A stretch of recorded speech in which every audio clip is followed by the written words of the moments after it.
perkenalkan, nama saya Weni Sandalimbong. Di sini saya akan berbagi sedikit dengan teman-teman tentang psikologi perkembangan anak dan apa-apa saja yang saya dapatkan selama belajar tentang psikologi anak. Nah, awalnya saya berpikir tentang psikologi itu hanya mempelajari jiwa seseorang.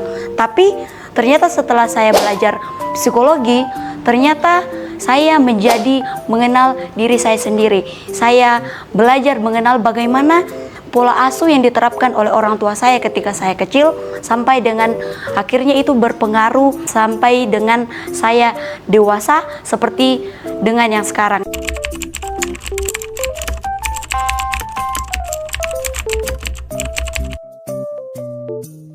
Nah, teman-teman, dalam mempelajari psikologi perkembangan anak, sangat banyak hal topik yang dibahas, banyak hal yang kita pelajari, tetapi hal yang paling menarik untuk saya pribadi, topik yang paling menarik untuk saya itu adalah tentang bagaimana cara mendidik anak dari mereka kecil sampai dengan dewasa. Kenapa?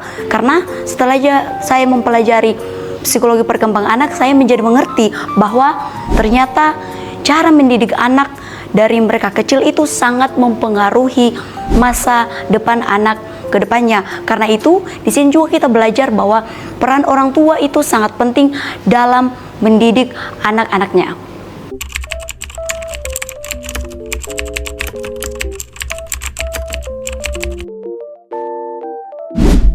Nah, kenapa saya tertarik dengan topik ini tentang cara mendidik anak dari kecil khususnya? Itu karena saya belajar dari kehidupan saya sendiri. Topik ini membuat saya tertarik.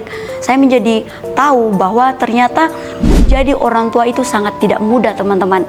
Bahkan sebelum menjadi orang tua itu harus siap. Yang paling penting menurut saya itu adalah tentang kesiapan mental. Karena menjadi orang tua dia bertanggung jawab tentang kelangsungan hidup anaknya nanti. Bahkan itu akan berpengaruh terhadap bagaimana masa depan anak tersebut. Nah, dalam mempelajari psikologi perkembangan anak, topik tentang cara mendidik anak itu kita mengenal beberapa jenis, seperti cara mendidik anak yang demokratis, ada otoriter, bahkan permisif, dan juga ada yang bersifat cuek. Tetapi dalam hal ini yang saya akan bahas ada dua topik yang paling penting menurut saya, karena saya belajar dari kehidupan saya sendiri. Bahkan saya melihat kembali ke belakang tentang bagaimana masa kecil saya, bagaimana cara orang tua saya mendidik sampai itu berpengaruh dalam kehidupan saya saat ini. Nah, yang paling penting menurut saya yang akan saya bahas di sini adalah tentang cara mendidik anak yang otoriter dan demokratis.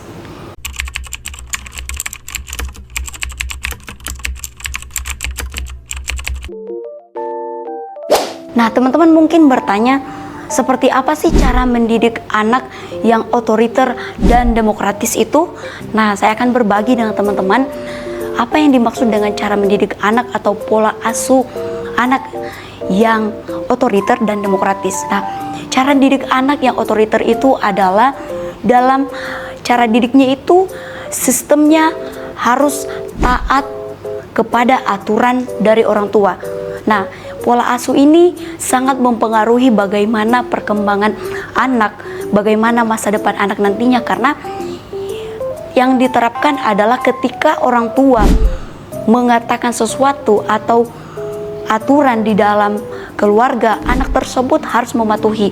Bahkan walaupun sebenarnya menurut anak itu dia tidak bisa mematuhi atau mungkin ada pendapatnya yang dia sampaikan, tetapi karena sistem atau pola asuh seperti ini sehingga anak tersebut sulit untuk mengatakan tidak.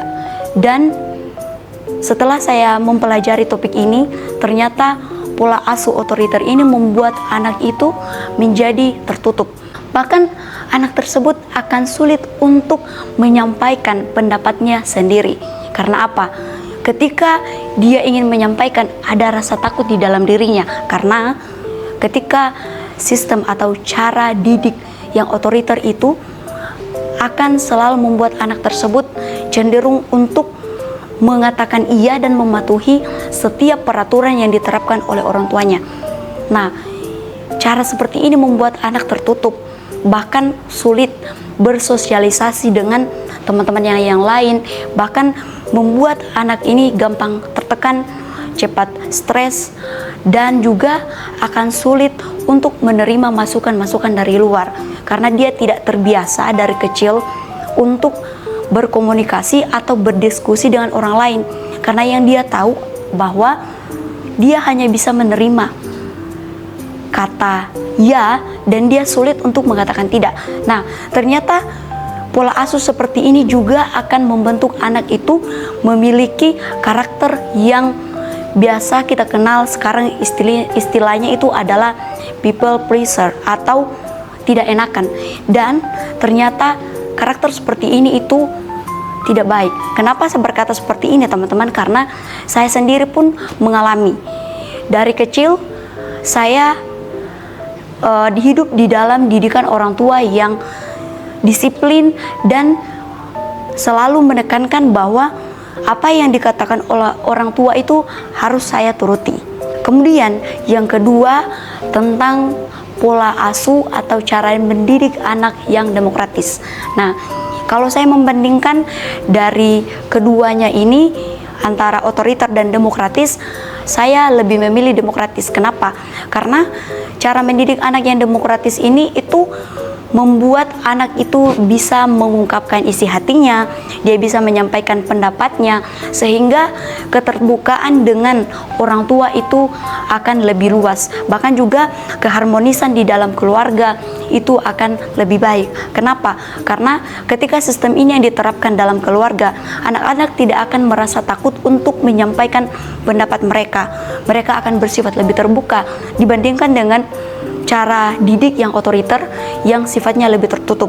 Nah, ketika kita menerapkan sistem atau cara didik yang demokratis, anak-anak akan lebih mudah untuk berkomunikasi atau bergaul dengan teman-temannya. Dia tidak akan tertutup dan ini akan membuat anak bisa berkembang. Karena kalau sifat anak yang tertutup, dia akan sulit untuk maju. Kenapa? Seperti yang saya bilang tadi bahwa ketika dididik dengan cara yang otoriter, mereka akan sulit untuk berkomunikasi, bergaul, dan itu akan menghambat perkembangan anak.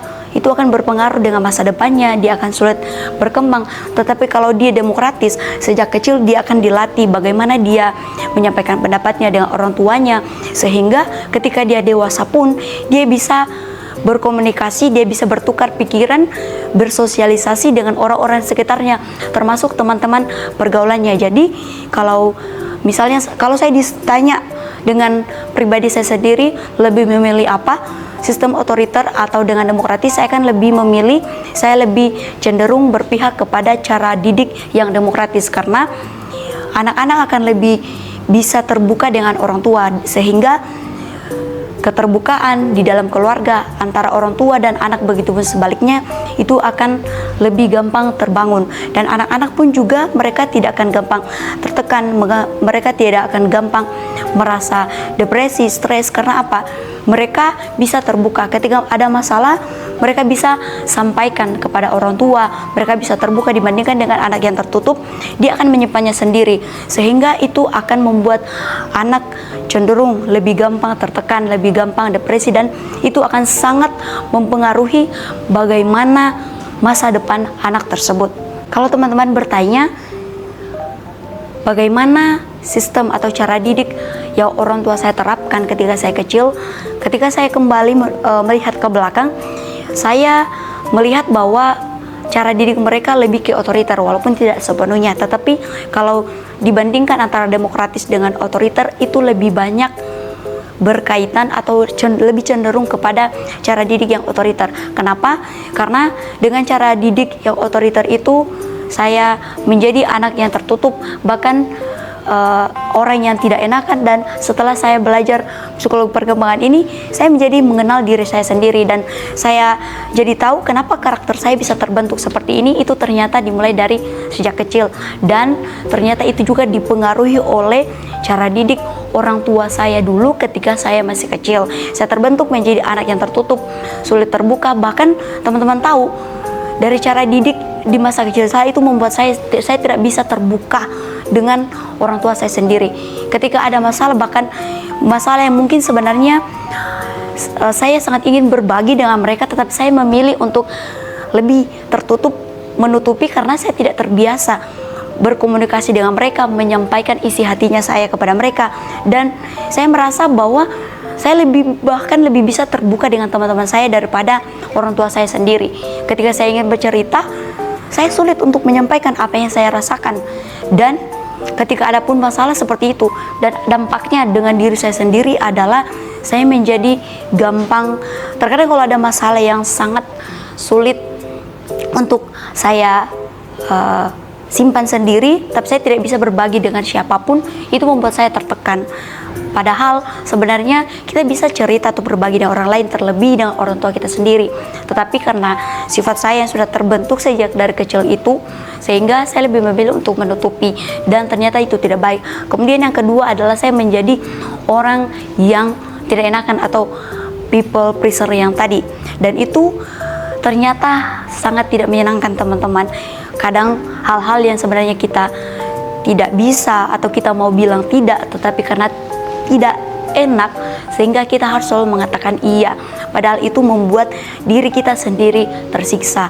Jadi buat teman-teman yang mungkin sudah mengalami hal-hal seperti itu, sudah mengalami sistem atau cara didik yang otoriter, itu menjadi pelajaran kepada kita untuk kedepannya, karena khususnya bagi teman-teman yang mungkin belum menikah, calon bapak, calon ibu, mempelajari psikologi perkembangan anak ini sangatlah penting.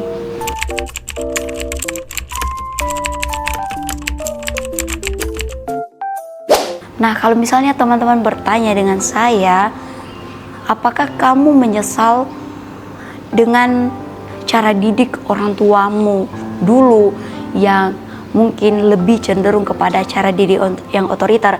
Jujur teman-teman, awalnya saya sulit menerima, bahkan saya sempat luka dengan orang tua saya sendiri. Karena apa?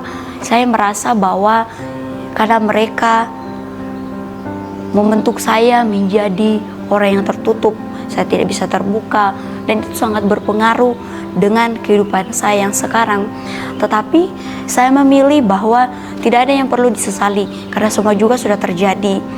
Yang terpenting adalah melihat masa lalu itu dengan cara pandang yang positif, karena setiap yang sudah terjadi itu tuh saya yakin bahwa semuanya juga memberikan pelajaran yang baik untuk kita. Nah, dari cara didik yang dulu diterapkan orang tua saya, kenapa saya bilang bahwa sekarang saya memilih untuk tidak ada yang perlu disesali, karena walaupun awalnya saya sempat menjadi orang yang tertekan, bahkan orang yang tertutup, tapi saya belajar bahwa orang tua saya adalah orang tua yang terbaik, dan cara mereka mendidik saya itu adalah cara yang terbaik untuk saya, karena dari cara mereka yang mendidik saya untuk dilatih disiplin, itu membuat saya dibentuk menjadi pribadi yang lebih baik, bahkan juga dengan cara yang mereka terapkan ketika saya kecil dulu, walaupun membentuk saya menjadi pribadi yang tertutup dan sulit berbagi dengan orang lain, tetapi saya melihat bahwa ternyata saya dibentuk menjadi pribadi yang lebih kuat, dan saya yakin bahwa cara-cara mereka dulu itu adalah cara yang terbaik untuk saya. Tetapi buat teman-teman, saya ingin menyampaikan bahwa saya lebih memilih kepada cara yang demokratis, dan ini menjadi pelajaran bagi kita supaya ketika teman-teman menikah nantinya, teman-teman memilih pasangan yang tepat, karena untuk mengasuh anak itu harus dua pihak, tidak bisa hanya sepihak saja. Kedua orang tua harus berperan penting di dalam mendidik anaknya, dan terapkanlah cara didik yang demokratis supaya anak-anak bisa terbuka, sehingga mereka juga menjadi pribadi yang bisa tidak sulit untuk berkembang, tetapi mereka bisa maju dan masa depan mereka juga bisa menjadi lebih baik dari kita. Dan pesan saya bahwa apapun yang sudah terjadi di masa lalu, bagaimanapun sistem atau cara mendidik orang tuanya kita, tidak ada yang perlu disesali teman-teman, tetapi mari terus melihat dengan cara pandang yang positif, dan itu menjadi pelajaran kita untuk menjadikan kita dan keluarga kita nantinya untuk menjadi lebih baik daripada kita yang dulu. Demikian yang saya bisa sharingkan kepada teman-teman. Saya berharap apa yang saya sudah sampaikan kepada teman-teman semua dalam topik psikologi perkembangan anak ini ada manfaat yang bisa teman-teman tarik, bahkan bisa teman-teman terapkan di dalam kehidupan teman-teman, terlebih ketika teman-teman nantinya berkeluarga. Terima kasih.